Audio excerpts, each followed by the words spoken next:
So we're going to begin this by letting you know that I'm very disappointed. Well, you see my getup, right? So I was all set. I was all set to play you in a singles match. Yeah, no. At the Ryder Cup, and then I found out that you were hurt, your neck, a bit of a kink, and then I realized that my name was in the envelope. So that was the end of that. Mm-hmm. Big story coming out of the Ryder Cup, John. Not so much the fact that the Americans made it close on that final day, and they did fall 15-13, but the big story is all the crap that Rory went through and the rest of Team Europe and this whole envelope thing. I will begin by saying this. Well, I've already begun, but I'll say this. Yeah. A rule is fine. Everybody loves the rule when it favors them. When it goes against them and it costs them perhaps something, then they don't like the rule. No, of course not. No, and that half point could have been one thing or another leading into the – because it would have been, 14 and a half, 13 and a half at that point. If you had extrapolated it, then another match goes your way, then yeah. So look, if ifs and buts were candies and nuts, we'd all have a Merry Christmas, all right? I mean, look. Ho, ho, ho. But seriously, look, rules are rules. Dems are rules. And unless you want to come up with some kind of remake where you need a supermajority of all of the countries that are participating in the Ryder Cup and whatever. No, look, rule's a rule. And yeah, I know, but it is an antiquated rule. But nevertheless, how old is this? How old is this competition? You set up rules of competition for these kinds of things. And I mean, look. If you and I were to go play the Open, look, you're going to St. Andrews, you're going to Royal Portrush, you're going to wherever. You're hitting a tee shot on 17, and it's over a hotel. You hit the hotel, that's on you. That's because the course is laid out a certain way, and if you can't figure out how to smash the probably would hit the hotel. You and me both, I know. Yeah, so room service. Courses are laid out a certain way for a certain reason. There's a reason that they call the road hole because there's, a road and a brick wall right there. I think so. And that's how the course is laid out. That's how the rules are laid out. If a dude can't go, then the matchup turns into a dormy, and it's a half point each side. It's been there forever. And I don't see it changing anytime soon. So, yes, you lost. Yes, you made a mistake. Keegan Bradley talked about the layout of Bethpage Black, and I know that a lot of folks are sitting there going, bruh, what are you thinking? And he was thinking one way, and he admitted that he erred in his thought pattern about shaving the rough down and things like that. But look, end of the day, rule's a rule, and there are certain choices that you make, and the choice is assumed risk, that you accept the rules for what they are, and look, you injure yourself, you can't do a sub. It's really, I was reading too where there was perhaps an option down the road that they may implement into this rule, like Rule B, with Rule A being this envelope rule. But Rule B would be your substitution if, say, for example, Victor Hovland could not go on the Sunday. The substitution for him could be or would be one of the assistant captains, or maybe even throw Luke Donald in. We know that Keegan Bradley certainly wanted to play. He was hoping to play and be one of the participants of the team, but he was the captain. So that's one angle to take. The whole thing with me about this is it's too bad. It's too bad that we're talking about this, and we haven't even talked again about I don't even know the word, insert word here, deplorable behavior. Dumbassery? Thank you. Is that a word? Let me just look. It is now. Well, hold on. Nelson Dictionary, it's in there. Dumbassery. The dumbassery by the American fan base watching this event. Number one, if you get a chance to go to an event like that, look, I love golf. I'm sure you do as well. And you mentioned St. Andrews. I've always had this discussion. Absolutely. Where would I take it if I had a choice? Would I go to Augusta or would I go to St. Andrews to have one round? Yes, but okay, I understand. Yes, right. So if you get a chance to go to a Ryder Cup, I understand it's turned into this big spectacle of getting on the opposition. I totally understand that. That is what fans do, whether it's golf, even though it's supposed to be very good. Yeah, but I mean, this is jingoistic competition, and I mean, it takes it to that elevated level. This is now turned to an extreme.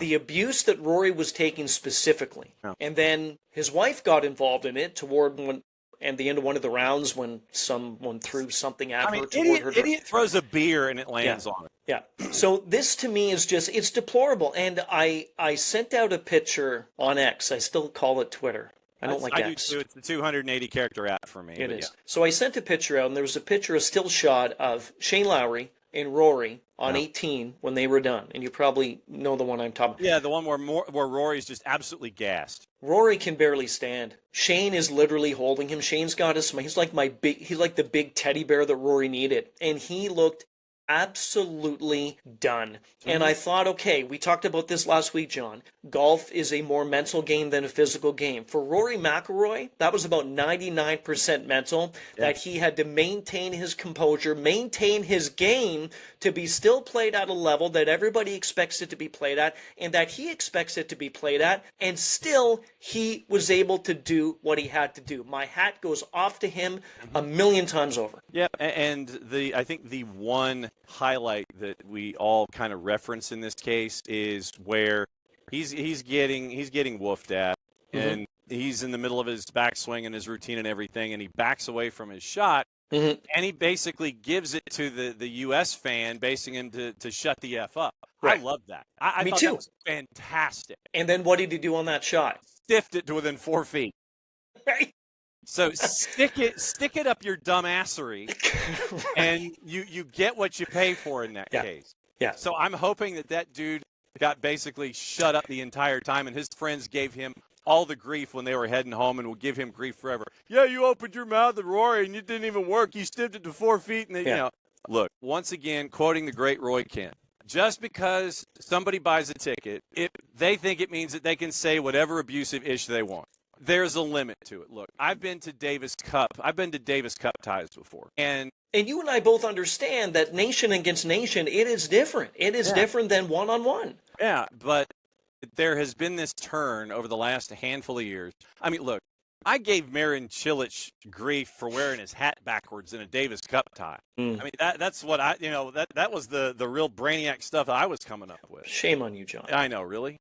But it was Davis Cup, and Davis Cup is, it's elevated country versus country. This is elevated Europe versus the United States. It's us versus them. I get it. I understand where you're coming from. Yeah. But just because you buy a ticket doesn't mean you get to say whatever abusive ish you want to. And we've gone to that point to where in these jingoistic competitions, you now have hosts who are basically dialing up the fans so they can coordinate their FU chants to golfers.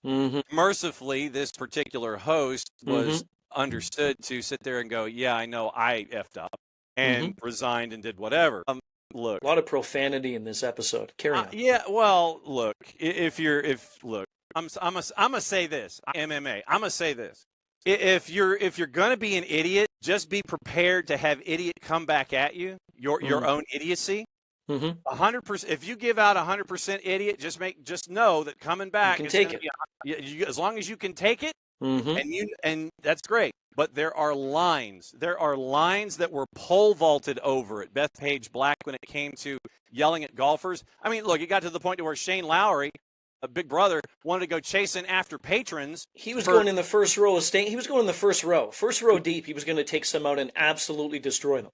And that would have been, and I would probably say that most of us would have sat there and said, "Yeah, that's great, go for it." Yeah. And there's my money would have been on the back of that ticket. I'm sure there's assumed risk. There's assumed risk in there somewhere. Look, it's just Tom Watson apologized on behalf of those of us with civility, but look, I know that this happens. There's a limit. There's a limit. Folks don't quite understand where that limit is, and they only understand that limit when Shane Lowry comes into row number one and starts to hit you with haymaker. We were saying last week, too, because we talked about now you can do sports betting on some airlines, right? And we were saying, hey, we best make sure we have that Wi-Fi connection before we hit ground, because if we don't, we place that bet, we're done. When we said know your limit, play within it. Well, with this, know your limit and shut up. Don't be so stupid. Don't be so stupid and ridiculous. And it's too bad we're talking about this. So the next few, just to let everybody know again, Europe's gone back-to-back. So, and it was 15-13. I will give the U.S. credit. They played well on those singles matches. They made what looked like an absolute romp turned into something that was relatively close. But the problem was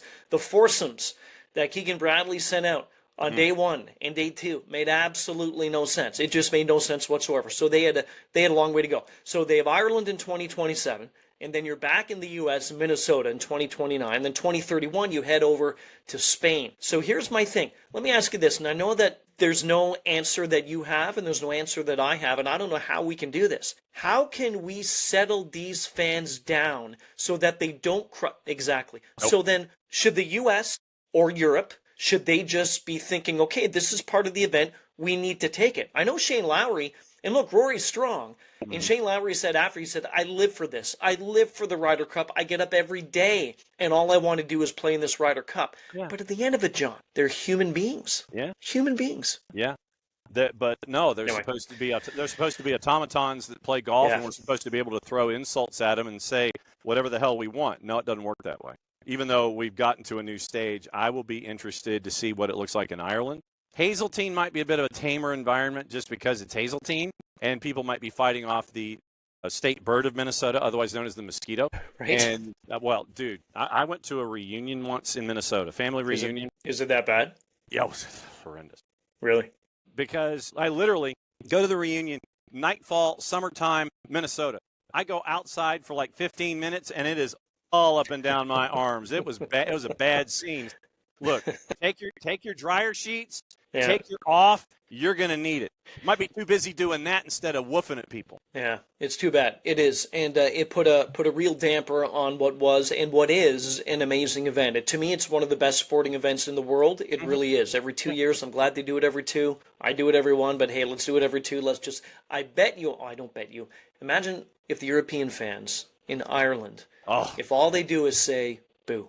They won't. Well, but I know that's not going to happen. To make a point. They're not going to. No, it'll be a match race the next time around in Ireland, and there's going to be some stuff that the U.S. won't, the U.S. fans and the U.S. golfers won't understand, and the Irish fans will get a laugh out of it because it's going to go over the U.S.'s heads the entire time. There's going to be some insults that of course you won't even recognize as insults because you don't get where they're coming from. But no, it'll be a unique environment to say the very least. This man is a rich man. He was a rich man already, but now he's going to be an extraordinarily rich man. Kaprizov signing an 8-year deal at 136, extension with Minnesota, AAV of 16, so it'll count 17 against the cap beginning next year. So he is now the highest paid player, and he will be when that kicks in. He has 1 more year left at this one, then he gets to the 17. Yeah. Highest paid player in NHL history. I don't know about this one.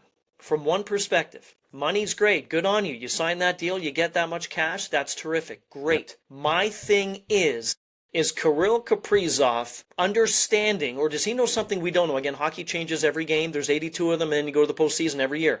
But does he think that Minnesota, for the next 8 years after this one, so he now has 9 more years, essentially 1 more year left on the current one, 8 years left on this new deal kicking in 26, 27.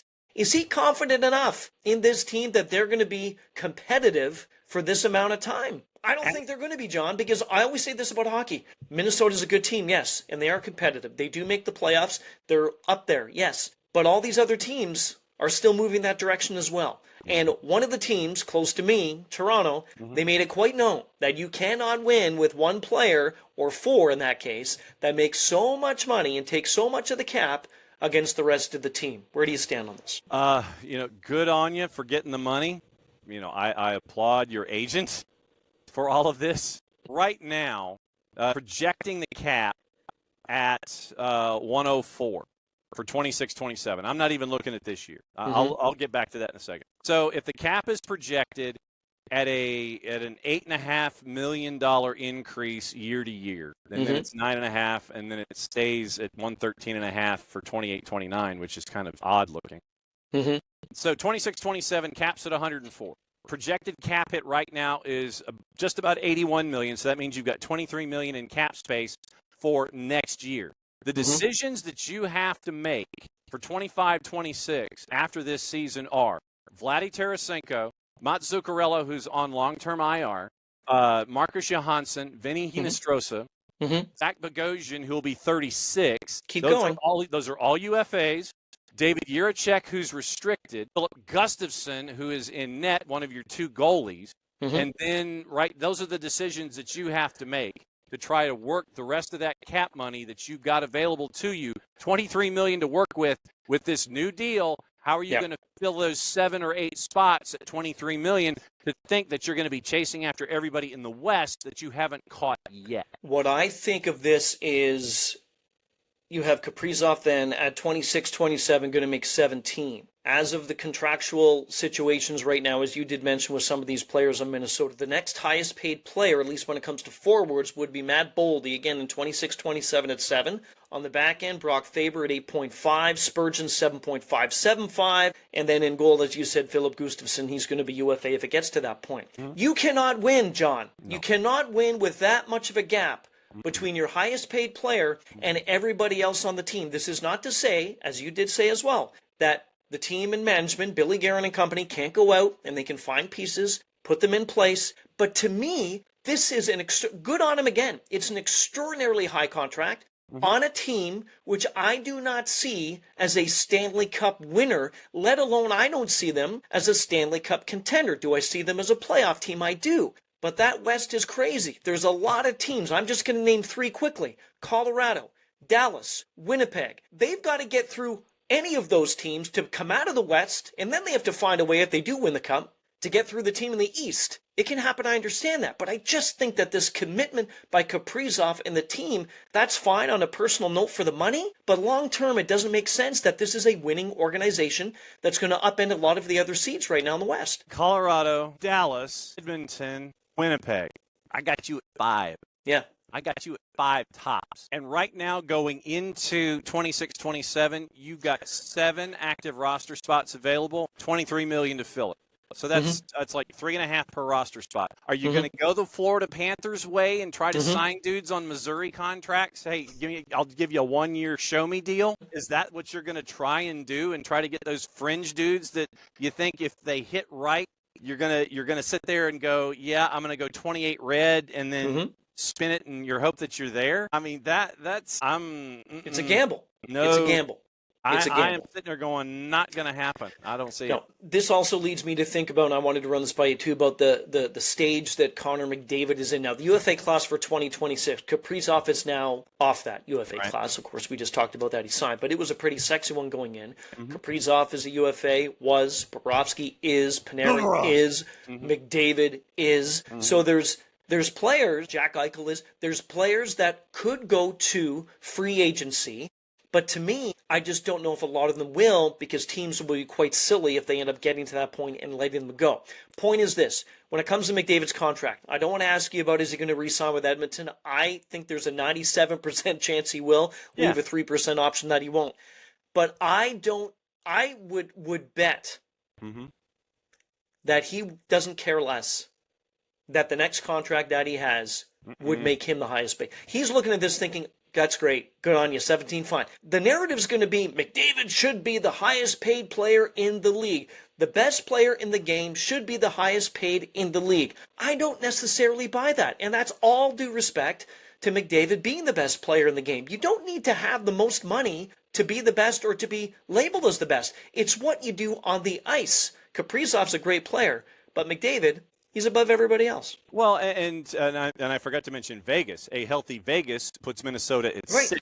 Okay, so then 6. So it's 6 at the top. So going over Edmonton's situation, 26-27 with a cap at 104. They've got a lot of decisions that they have to make. Right now, they have only 12 players under contract for 26-27, but they've also got $42 million to play with for those $2 million. So you can kind of sit there and wiggle around and figure out what you want to do with that. But the questions they have, once again, McDavid, we know that one, and it's probably going to take up a big chunk of that change to sign that new deal to close that $42 million. So it's going to be dicey decisions with veterans and third-line guys to try to fill things out. Adam Henrique is a UFA. Kapanen is a UFA. Tomasek is a UFA. Curtis Lazar is a UFA. Most of your defense is UFA if you are Edmonton. Ekholm, Wallman, Kulak, and Troy Stecker. And both of your goalies are UFAs, Skinner and Pickard. So, look, that's a lot of decisions on the defensive side. Are you in Edmonton going to think you're going to outscore folks and just try to bring in young, talented players for those caps and those 3-year deals up front? That might be the way that you have to go if you're going to sign McDavid to that deal just to fill in those slots. We'll see. Going to be intriguing. Let's move on. Intriguing.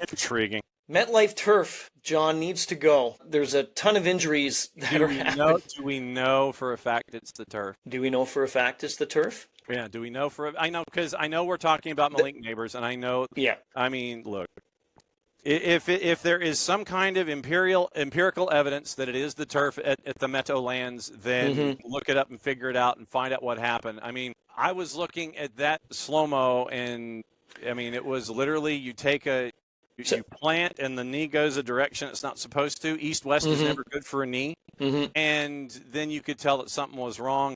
I mean, so then along those same lines, do we sit there and dig up the dirt at Hard Rock for what happened with Tyreek Hill? No, I know. Here's my thing to you then. And again, we don't know the answer to this. Would the percentage of injuries be lower, say, on that exact same play that happened to him and he went down on grass or he was playing on grass? Do we think, again, we don't know. No. We can't speculate if that would happen. But I do know the percentage of injuries and players in the league that think that artificial turf has more to do with the injury sustainability by these players than it does on grass. And I firmly believe that. I've been on turf before. I've been on grass. It just seems like, and I know turf's changed, it has, and they've all these new innovations. They make it like grass, they make it soft. I know you can get kind of combined thing too.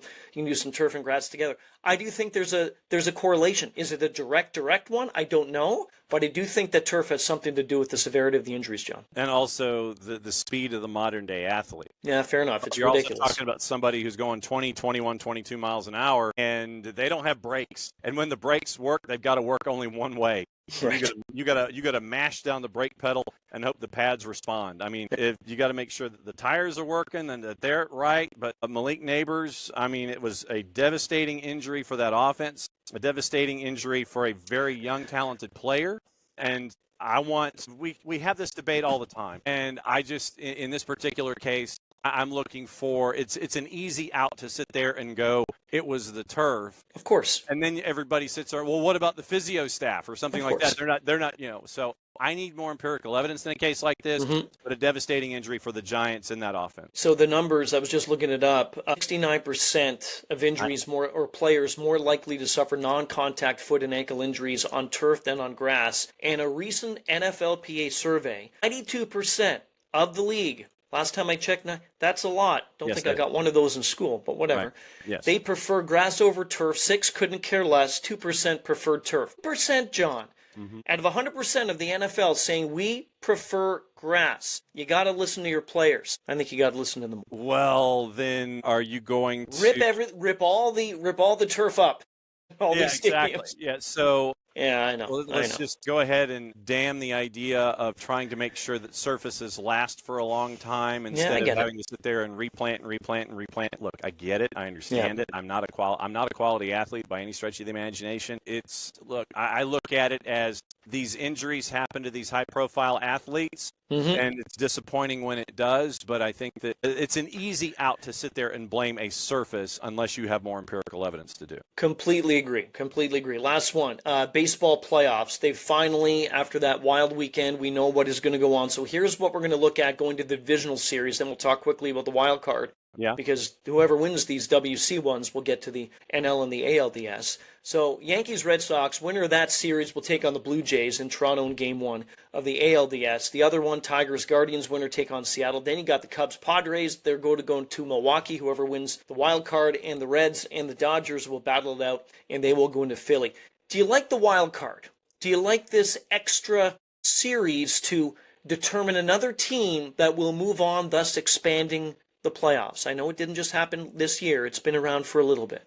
I mean, look, I get it. I got it at the time because when you have look at it this way, and I view any and all of these postseason tournaments, whatever league we're talking about, as television products. Think of them as TV series. What will draw more eyes to a television series that is successful? More episodes. That's what you always want. Look, providing the first episode's thrilling. Right. And then you have to make sure that the writing continues to do well. Yeah. And if the ratings of the TV show are great coming out of the blocks, then sure, you're going to continue to make sure that the TV show, like the TV series, gets a limited run.